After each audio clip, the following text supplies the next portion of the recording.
عذر خواہی کی سیاست اور عذاب رت کے ملول پنچھی۔ 20 دسمبر 1971 کی رات سرد اور سیاہ تھی۔ ہجری سن 1391 تھا اور ذی القعدہ کی 1 تھی۔ معلوم انسانی تاریخ میں کسی قوم نے شاید ہی ایسا المیہ دیکھا ہو۔ دشمن ہمسایہ ملک نے 2 ہفتے سے بھی کم لڑائی میں آدھے سے زیادہ ملک چھین لیا تھا۔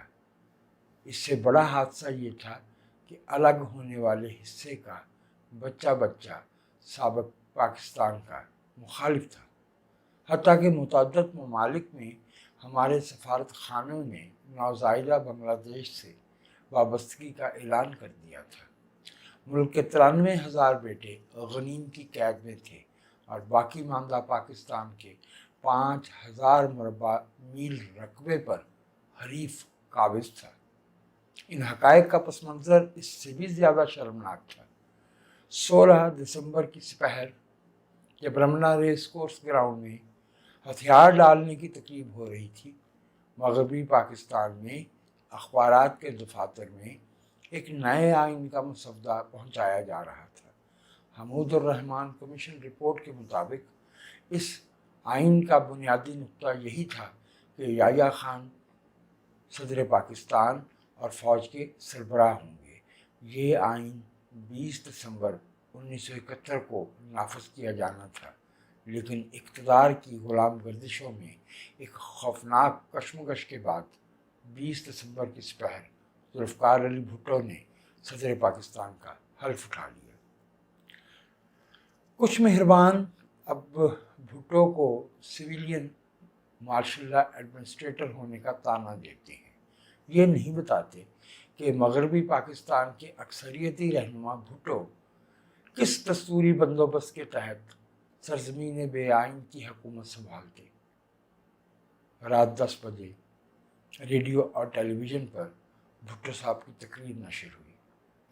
بلیک آؤٹ کی تاریکی میں سکڑے سمٹے لوگ بھٹو صاحب کی انگریزی تقریر سن رہے تھے۔ آپ کا یہ نیاز مند ایک ملگے کمبل میں لپٹا کم عمر لڑکا تھا، انگریزی کیا خاک سمجھتا۔ البتہ بہت برس بعد میجر جنرل ریٹائرڈ حکیم ارشد قریشی کی کتاب دا 1971 انڈو پاک وار اے سولجرز نیریٹو پڑھنے کا موقع ملا۔ اقتباس حاضر کرتا ہوں۔ It was not a Niazi or a Yahya or even a Mujib or a Bhutto who alone were the cause of our breakup, but a corrupt system and a flawed social order that our own apathy had allowed to remain in place. At most critical moments, we failed to check the limitless ambitions of the individuals with dubious antecedents and to thwart their selfish and irresponsible behavior. It was our collective conduct that had provided the enemy an opportunity to dismember us. ان حالات میں بھٹو صاحب نے ایک نیا پاکستان تعمیر کرنے کا بیڑا اٹھایا۔ ہمارے قیدی آزاد ہوئے، ہمارا مقبوضہ رقبہ ہمیں واپس ملا، ہم نے آئین مرتب کیا۔ 1974 میں بھارت نے ایٹمی دھماکے کیے تو قومی سلامتی کے لیے ایٹمی پروگرام کا آغاز ناگزیر قرار پایا۔ بھٹو صاحب کی سیاسی بصیرت کے کیا کہنے، لیکن یہ بھی دیکھیے کہ ان کے رفقا کون تھے۔ محمود علی قصوری، ڈاکٹر مبشر حسن، ملک محمد جعفر اور حفیظ پیرزادہ۔ اہلیت، تدبر اور دیانت کے ان پتروں نے پاکستان کو، شکست خوردہ پاکستان کو پر اعتماد تشخص بخشا۔ یہ سب ہوا، لیکن غلطیاں بھی ہوئیں۔ حزب اختلاف کے ساتھ جمہوری تال میل پیدا نہیں کیا گیا۔